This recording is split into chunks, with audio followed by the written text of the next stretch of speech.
A vigil being held right now in Charlottesville, and a couple of others about to get underway just feet apart in front of the White House. Examples of Americans across the country tonight standing in solidarity against the white supremacists who swarmed Charlottesville yesterday in what was believed to be the largest gathering of neo-Nazis, skinheads, and KKK members in a decade. And the results were deadly. A 20-year-old man is in police custody after allegedly accelerating his car into a crowd of counter-protesters. You see it there. Many, including President Trump's national security advisor, calling this a terror attack. The impact injuring 19 people and killing one woman. Her name is Heather Heyer. She was 32 years old and worked at a law firm. Those who knew her best say she died doing something she was passionate about, standing up for her fellow Americans. One of her friends has already raised more than $100,000 for her family. She was a sweet person, and I just want to do my best to make sure that, her family doesn't have to worry about, cost of anything. And, I thank her, because she wasn't only standing up for me, she was standing up for my, my sons in there, and, all people of color, whether it's, blacks or Hispanics.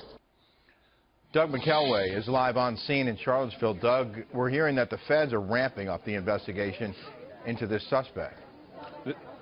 That's right, Rick. Thanks to some fine reporting by our Justice Department producer, Jake Gibson, we have learned that the feds are really ramping up this investigation, devoting tremendous manpower and resources to it, with the expectation of really filing a lot of federal charges against James Fields. They want to know, for example, did Fields have help in planning the attack?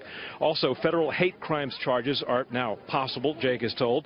The DOJ has already opened a civil rights case against him, and federal terrorism charges are also a possibility. That, in addition to the local charges which he faces, which include second-degree murder, 3 counts of malicious wounding, and 1 count of hit and run. He is expected, we believe, to make his first court appearance in Charlottesville tomorrow morning. We've also learned that Fields was obsessed with Nazism and with Adolf Hitler. Here's a soundbite from one of his former high school teachers. It was very clear he loved Hitler, and he loved, the Nazi movement. They were all, geniuses, and the whole white supremacy thing. Also today, we learned that one of the organizers of yesterday's Unite the Right rally tried to hold a press conference. Jason Kessler publicized it on social media, and because of that, this is the reception he got. Not just cameras, not just reporters, but dozens and dozens of counter-protesters who shouted him down, chanting, "Shame, shame," and "Murderer, murderer." You couldn't hear a single word that he said. When one of the protesters spat upon him, state police made their move. They shepherded him out of there very, very quickly. We've also learned from the Richmond Times-Dispatch that he apparently was punched in that fracas.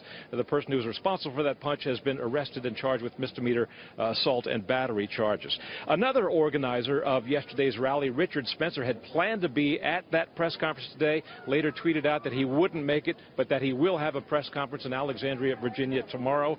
It'd be interesting to see what kind of reception he gets there. Rick? Doug, I understand you have some new information on that helicopter crash that killed 2 state troopers. Well, new video, at least, has emerged. This video obtained by TMZ, which shows the fiery, immediate aftermath of the crash. There are also still pictures of the crash, which seem to show the tail section of the helicopter separated from the rest of the fuselage.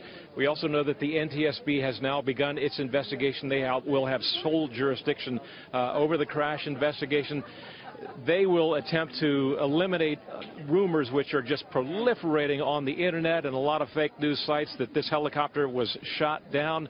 There is no evidence that that is the case, but certainly the NTSB will want to eliminate that as a possibility, and it is unlikely that we'll hear anything from them in the near future. They tend to be very, very deliberate, and will embark on this investigation over time. It takes months oftentimes, if not years, Rick. Doug, you've been there all weekend. Can you give us a quick sense of the mood on the ground? It seems pretty calm there now. It really does. Take a look around the pedestrian mall here. Just a really lovely Sunday afternoon here, people strolling about. This is kind of the epicenter of this horrific crime, a terrorist incident, which happened yesterday. This is the street where we are now standing, which the Dodge Charger, piloted by James Fields, came down here at the high rate of speed, ending up right down at the bottom of this block. There was supposed to be a vigil here slated for 7 o'clock tonight. We understand that has now been postponed indefinitely because of security concerns, but it doesn't seem that people are paying much attention to that. They continue to congregate in greater and greater number here tonight. All right, Doug McKelway down in Charlottesville, we appreciate your time tonight, sir.